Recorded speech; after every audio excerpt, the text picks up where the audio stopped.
今天用紫薯给大家分享一个小零食。紫薯洗净削皮，用刀切成小块，也可以用地瓜代替紫薯，也可以做2种颜色。切好的紫薯块放盘子里，直接上锅蒸。先把紫薯蒸熟，用一根筷子能轻松扎透就可以了。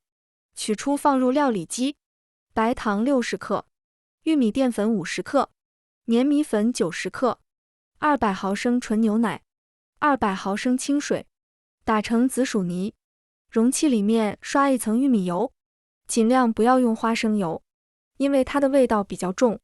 紫薯泥倒1/3，放蒸锅里，不要一次全部蒸完，这样里面不容易熟。上气后蒸10分钟，10分钟以后再加入1/3，再蒸10分钟，再把剩下的1/3倒进去，盖上盖子，再蒸15分钟，取出稍微晾凉。晾凉后盖上保鲜膜，放冰箱里冷藏2个小时。冷藏好后用刀沿着边缘划开，然后倒扣在盘子里，刀上抹一点凉开水，切的时候不容易粘连。